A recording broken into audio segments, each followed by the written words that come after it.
بسم اللہ الرحمن الرحیم والحمد للہ رب العالمین والصلاة والسلام علی سید الانبیاء والمرسلین وعلی آلہ واصحابہ اجمعین وعلی عباد اللہ الصالحین الی یوم الدین اما بعد فقد قال اللہ تبارک و تعالی فی تنزیلہ العزیز اعوذ باللہ من الشیطان الرجیم بسم اللہ الرحمن الرحیم ما منعك الا تسجد اذ امرتك قال انا خير منه خلقتني من نار وخلقته من طين۔ اللہ تبارک و تعالیٰ کا بے حد شکر و احسان ہے کہ اس رب العزت نے ہمیں اور آپ کو مغرب کی نماز جماعت کے ساتھ ادا کرنے کی توفیق عنایت فرمائی۔ اللہ تبارک و تعالیٰ سے دعا کریں کہ اللہ ہمیں زندگی بھر اسی طرح پابندی کے ساتھ نماز پڑھنے کی توفیق عنایت فرما اور ہماری اس نماز کو اور دیگر عبادتوں کو اپنے فضل و کرم سے قبول فرما۔ میرے محترم بھائیوں، آج کے اس درس میں ہمیں آج کی اس درس میں جو آیت کریمہ میں نے آپ حضرات کے سامنے تلاوت کی ہے، پڑھی ہے، اس میں اللہ تبارک و تعالیٰ نے ارشاد فرمایا ما منعك الا تسجد اذ امرتك قال انا خیر منه خلقتنی من نار وخلقته من طین۔ یہ سورۃ الاعراف کی آیت ہے۔ اس آیت کو سمجھنے کے لیے یہ آیت جس پس منظر میں نازل ہوئی ہے اس کو جاننا بہت ضروری ہے۔ آپ سبھی حضرات جانتے ہیں کہ اللہ تبارک و تعالیٰ نے حضرت آدم علیہ السلام کو پیدا فرمایا۔ جب حضرت آدم علیہ السلام کی تخلیق عمل میں آ گئی اور حضرت آدم علیہ السلام جب پیدا کیے گئے تو اس موقع پر اللہ تبارک و تعالیٰ نے سب سے پہلے حضرت آدم علیہ السلام کو علم سے نوازا، تعلیم سے نوازا اور ہر چیز کا نام آدم علیہ السلام کو سکھلایا۔ قرآن میں ہے اللہ تبارک و تعالیٰ نے ارشاد فرمایا کہ وَعَلَّمَ آدَمَ الْأَسْمَاءَ كُلَّهَا۔ اللہ تعالیٰ نے حضرت آدم علیہ السلام کو تمام چیزوں کا نام سکھلا دیا، تمام چیزوں کی نام کی تعلیم دے دی۔ جب حضرت آدم علیہ السلام تعلیم سے بالکل آراستہ ہو گئے تو اللہ تبارک و تعالیٰ نے حضرت آدم اور فرشتوں کے درمیان ایک علمی کمپٹیشن رکھا، ایک علمی مسابقہ رکھا، علمی مقابلہ رکھا۔ ایک طرف حضرت آدم علیہ السلام ہیں اور دوسری طرف فرشتے ہیں۔ اللہ تبارک و تعالیٰ نے سب سے پہلے فرشتوں کا امتحان لیا اور فرشتوں سے سوال کیا کہ بتلاؤ فلاں چیز کا نام کیا ہے، فلاں سوال کا جواب کیا ہے اور اس کا جواب کیا ہے۔ فرشتے جواب دینے سے تاثر ہو گئے اور اپنی عاجزی کا اظہار کرتے ہوئے اللہ تعالیٰ سے کہا اے اللہ ہم اتنا ہی جانتے ہیں جتنے کا علم تو نے ہمیں دیا ہے، اس سے زیادہ ہم جانتے نہیں۔ اے اللہ ان سوالوں کا جواب ہمیں معلوم نہیں۔ اس کے بعد اللہ تبارک و تعالیٰ نے حضرت آدم علیہ السلام سے سوال کرنا شروع کیا تو حضرت آدم علیہ السلام ہر سوال کا جواب دے دیے۔ جو سوال اللہ تعالیٰ نے کیا ہر سوال کا جواب حضرت آدم علیہ السلام نے دے دیا۔ وجہ یہ ہے کہ حضرت آدم علیہ السلام کے پاس تیاری تھی، ان کے پاس علم تھا اور ان کے مقابلے میں فرشتوں کے پاس نہ تو علم تھا اور نہ ہی کوئی تیاری ان کے پاس تھی۔ اللہ تبارک و تعالیٰ نے ایسے اس موقع پر فرشتوں سے کہا کہ اے فرشتوں، حضرت آدم علیہ السلام علم کے معاملے میں تم لوگوں کے مقابلے میں فوقیت لے جا چکے ہیں، ان کی برتری ثابت ہو چکی ہے، وہ علم والے ہیں اور ان کے مقابلے میں تم لوگ علم والے نہیں ہو۔ جب وہ علم والے ہیں تو ان کی تعظیم اور تکریم ہونی چاہیے، ان کی عزت ہونی چاہیے۔ فَاسْجُدُوا لِآدَمَ، تم لوگ آدم کا سجدہ کرو۔ اللہ تعالیٰ نے تمام فرشتوں کو حکم دیا کہ تم لوگ آدم کے سامنے سجدہ کرو، آدم کے سامنے جھکو، اور ان کے پاس جو علم ہے، علمی اعتبار سے جو ان کو مقام حاصل ہے، تم لوگوں پر بلندی اور برتری حاصل ہے، اس کا اعتراف ہے۔ تمام فرشتوں نے سجدہ کیا، صرف ابلیس نے نہیں کیا۔ قرآن میں ہے فَسَجَدُوا إِلَّا إِبْلِيسَ،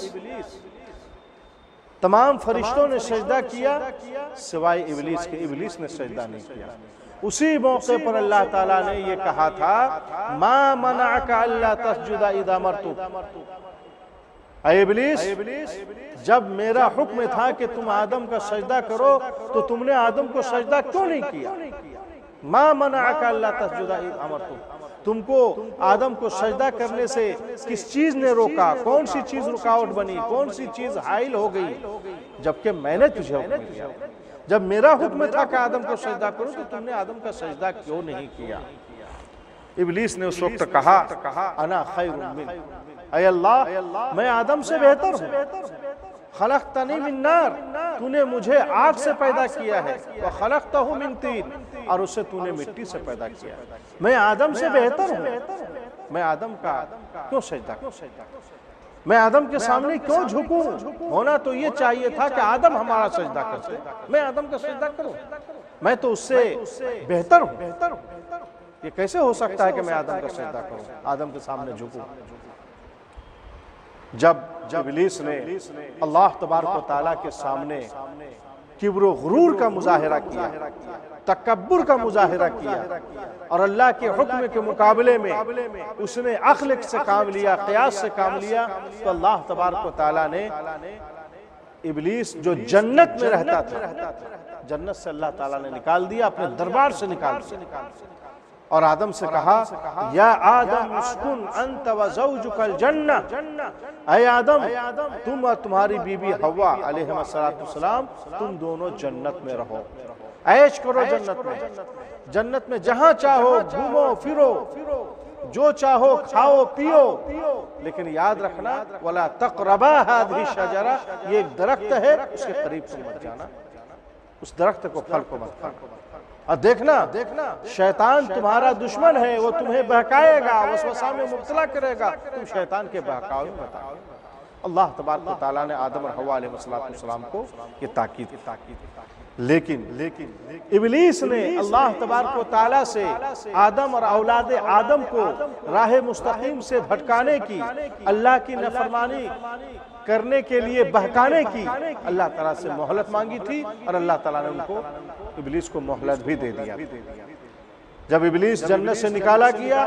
اور جنت میں آدم اور حوا علیہ السلام اللہ تعالیٰ کے حکم کی تعمیل میں رہنے لگے، تو ابلیس کے دل میں آدم اور حوا علیہ السلام کے خلاف ایک حسد کی آگ پیدا ہوئی، وہ جلنے لگا، وہ آدم اور حوا علیہ السلام کو بھٹکانے کی کوشش کرنے لگا، بہکانے کی کوشش کرنے لگا،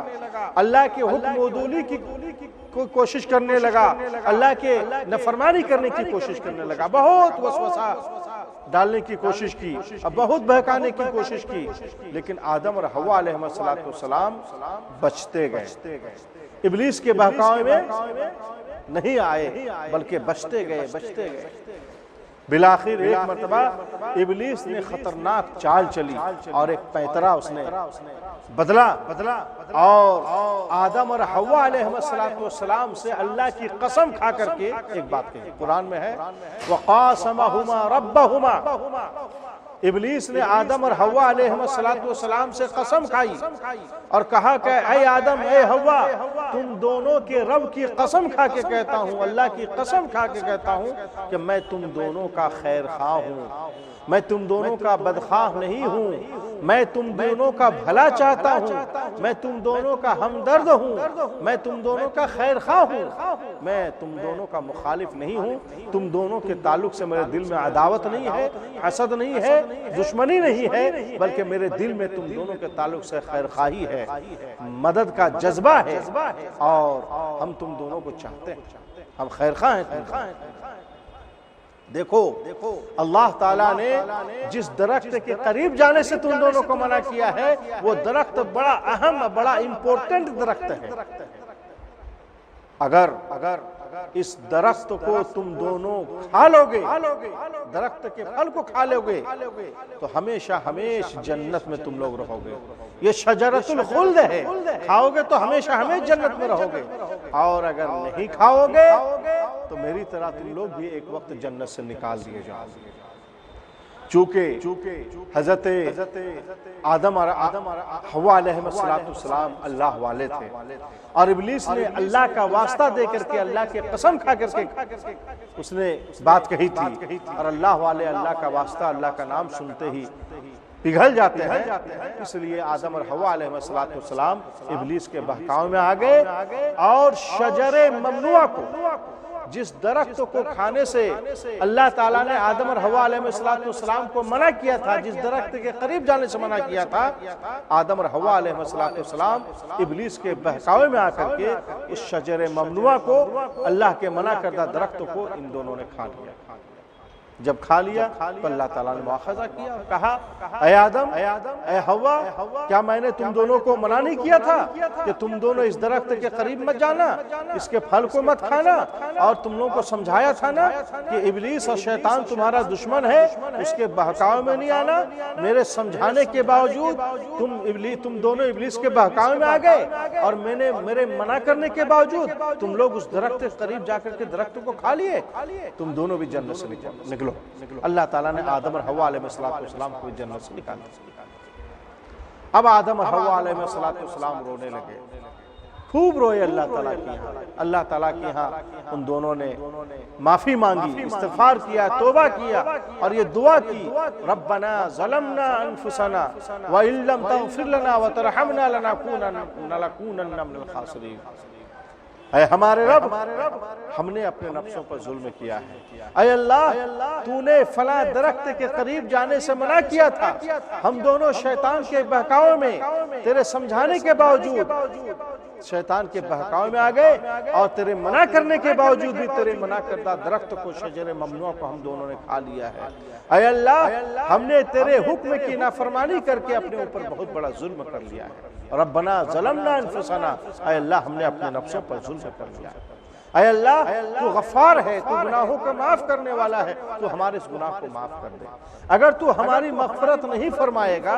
اور ہماری مغفرت کر کے اگر تو ہمارے اوپر رحم نہیں کرے گا، لَنَكُونَنَّ مِنَ الْخَاسِرِينَ، تو ہم نقصان اٹھانے والوں میں سے ہو جائیں گے، ہم ہلاک و برباد ہو جائیں گے، ہم خسارے میں ہو جائیں گے، ہم کو بچانے والا کوئی نہیں. میرے محترم بھائیوں، بزرگوں، دوستوں، ملت کے نوجوانوں، یہ پورا واقعہ ہے. قرآن کے اندر اللہ تبارک و تعالیٰ نے متعدد مقام میں اس واقعے کو بیان کیا. اس واقعے میں بہت ساری نصیحتیں، بہت ساری عبرتیں ہمارے اور آپ کے لیے رکھی ہوئی. آئیے اس کو ہم ایک ایک طرف سے دیکھتے ہیں. سب سے پہلے آپ غور کیجئے کہ اللہ تبارک و تعالیٰ نے سب سے پہلے حضرت آدم علیہ السلام کو تعلیم سے آراستہ کیا. سب سے پہلے ان کو تعلیم دی، علم عطا کیا. اس کے بعد آدم اور فرشتوں کے درمیان علمی کمپٹیشن کیا. پھر آدم جب جیت جاتے ہیں تو فرشتوں کو حکم دیا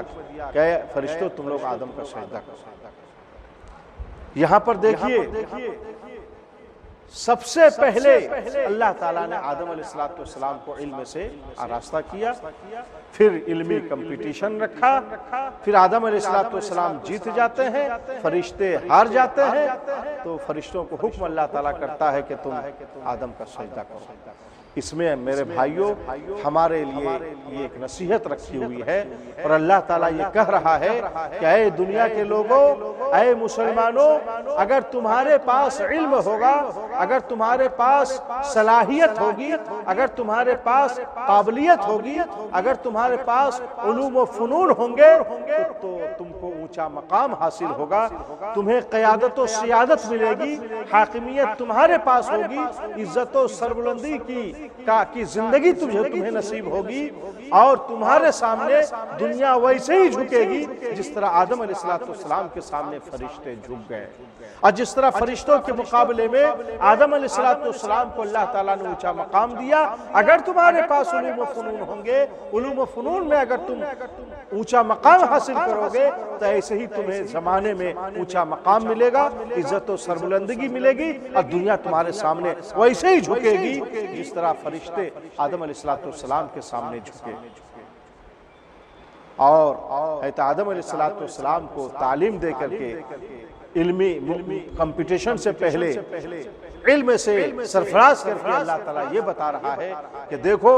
دنیا میں اگر کمپٹیشن میں تم کو آگے بڑھنا ہے، مقابلے میں اگر تم کو اونچا مقام حاصل کرنا ہے تو سب سے پہلے تمہیں علم حاصل کرنا پڑے گا، تمہارے پاس تیاری ہونی چاہیے علمی طور پر، تب جا کر کے تم علمی میدان میں اونچا مقام حاصل کرو گے اور تمہیں عزت و سربلندی کی زندگی ملے گی۔ تو سب سے پہلی نصیحت اس واقعے میں میرے بھائیوں یہ ہے۔ اور دوسری اہم چیز، اہم نقطہ جو اس واقعے میں ہے، جو غور کرنے کے قابل ہے، وہ یہ ہے کہ اللہ تعالیٰ نے ابلیس کو حکم دیا تھا کہ آدم کو سجدہ کرو۔ ابلیس نے حضرت آدم علیہ السلام کا سجدہ نہیں کیا، اللہ کے حکم کی نافرمانی کی، معصیت کی، گناہ کا ارتکاب کیا اور اللہ کے حکم کی مخالفت کی۔ اور اس واقعے میں دیکھیے کہ غلطی اور گناہ آدم اور حوا علیہ السلام نے بھی کیا، کہ اللہ تعالیٰ کا حکم تھا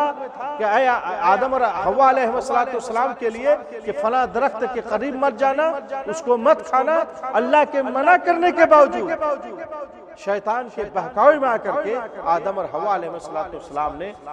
اللہ کے منع کردہ درخت کو کھا لیا۔ ان دونوں نے بھی اللہ کی مخالفت کی، معصیت کی اور اللہ کے حکم کی نافرمانی کی اور گناہ کی۔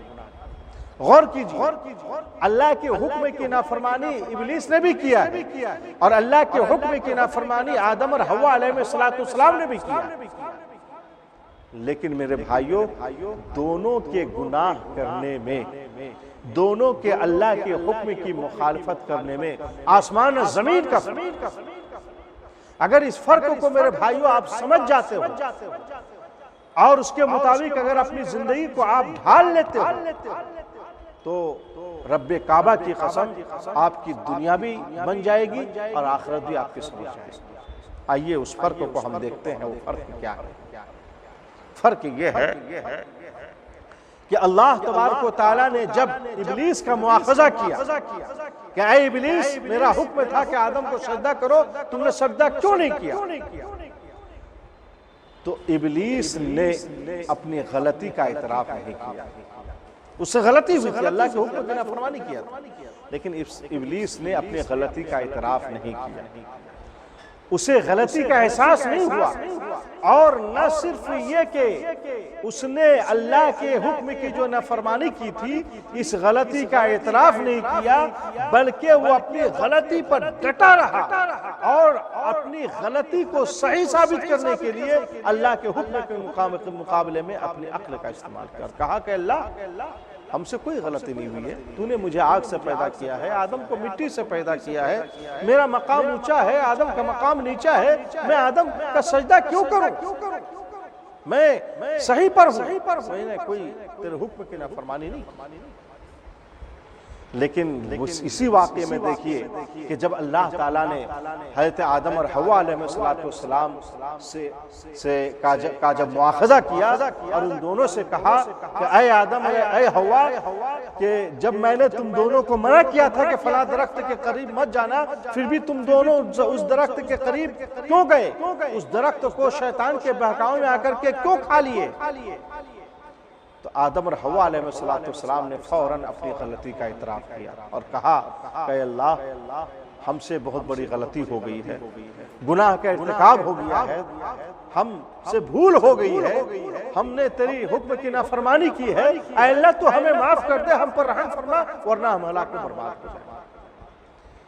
دونوں میں فرق کو سمجھ میں آ رہا ہے؟ فرق یہ ہے، دیکھیے ایک مومن اور ایک کافر کے درمیان فرق یہی ہے اور آج کے اس درس کا عنوان بھی یہی ہے، مومن اور کافر میں فرق۔ ایک مومن اور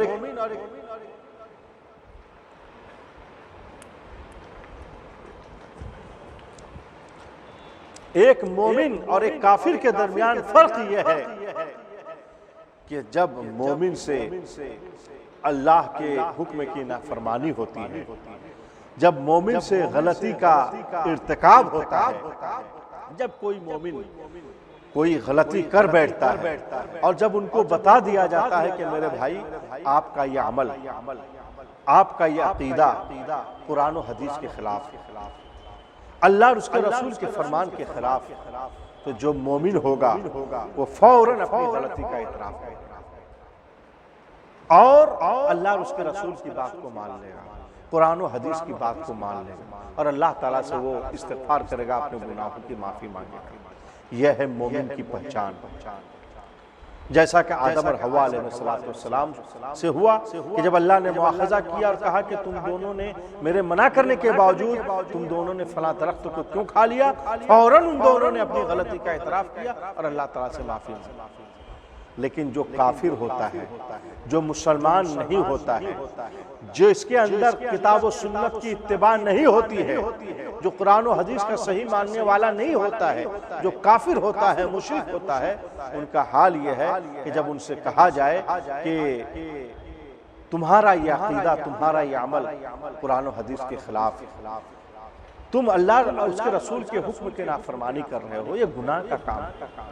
جو کافر ہوگا وہ فوراً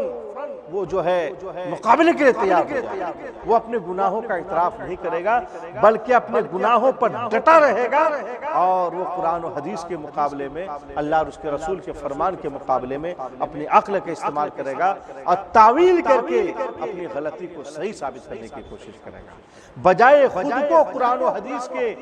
مطابق کرنے کے وہ قرآن و حدیث کو اپنے مطابق کرنے کی کوشش کرے گا۔ میرے بھائیوں، یہ واضح فرق ہے ایک مومن اور ایک کافر کے درمیان، یہ واضح فرق ہے متبع کتاب و سنت کے درمیان اور بدعتی کے درمیان، یہ واضح فرق ہے اللہ اور اس کے رسول کی سے محبت کرنے والے اور اللہ اور اس کے رسول سے سچی محبت نہ کرنے والے کے درمیان۔ میرے بھائیوں، ہم اور آپ مسلمان انسان ہونے کے ناطے ہم سے غلطیاں ہو سکتی ہیں، گناہوں کا ارتکاب ہو سکتا ہے۔ ہمیں اور آپ کو چاہیے کہ ہم اور آپ اپنی زندگی کا جائزہ لیں، اپنے عقائد، اپنے نظریات، اپنے خیالات کا جائزہ لیں۔ ہم جو نماز پڑھتے ہیں، ہمارے نماز پڑھنے کا طریقہ کیا ہے، اس کا جائزہ لیں۔ یہ قرآن و حدیث کے خلاف مطابق ہے یا نہیں ہے، اللہ اور اس کے رسول کے بتائے ہوئے فرمان کے مطابق ہے یا نہیں ہے۔ اگر ہے تو اللہ کا شکر ادا کیجیے، اور نہیں ہے اپنی غلطی کا ہمیں اعتراف کرنا چاہیے، فوراً قرآن و حدیث کے مطابق اپنے آپ کو ڈھالنا چاہیے، اور جو گناہ کا ارتکاب ہوا ہے اللہ تعالیٰ سے اس سے معافی مانگنی چاہیے، استغفار کرنا۔ ابھی ماہ رمضان بالکل قریب ہے، مغفرت کا مہینہ ہے، اس مہینے میں ہمیں چاہیے کہ ہم خوب اللہ کی عبادت کریں، تلاوت قرآن کریں، تسبیح و تحلیل کریں، تحمید کریں اور اللہ تعالیٰ سے گناہوں کی معافی مانگیں، بکثرت استغفار کریں۔ اللہ کے رسول صلی اللہ علیہ وسلم نے ارشاد فرمایا، کل بنی آدم خطاؤن وخیر الخطائین التوابون۔ تمام ابن آدم، تمام انسان خطاکار ہیں، غلطیاں ہوتی ہیں، لیکن خطاکاروں میں بہترین آدمی وہ ہے جو توبہ کرنے والا، جو اللہ تعالیٰ سے توبہ کر لیتا ہے، اللہ تعالیٰ سے معافی مانگتا ہے۔ میرے بھائیوں، یہ ایک بہت بڑی نصیحت اس واقعے میں۔ ہمیں اور آپ کو چاہیے کہ ہم اور آپ ان نصیحتوں کو، جو قرآن کی اس واقعے میں جو نصیحتیں رکھی ہوئی ہیں، ان نصیحتوں کو ہم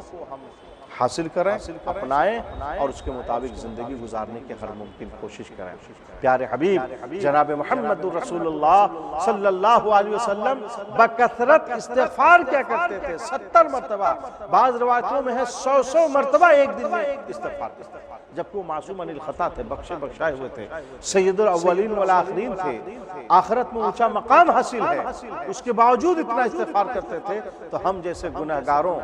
اور خطاکاروں کو کتنا زیادہ استغفار کرنا چاہیے اور کتنی کثرت سے استغفار کرنا چاہیے، ہم اور آپ اس کو سمجھ سکتے ہیں۔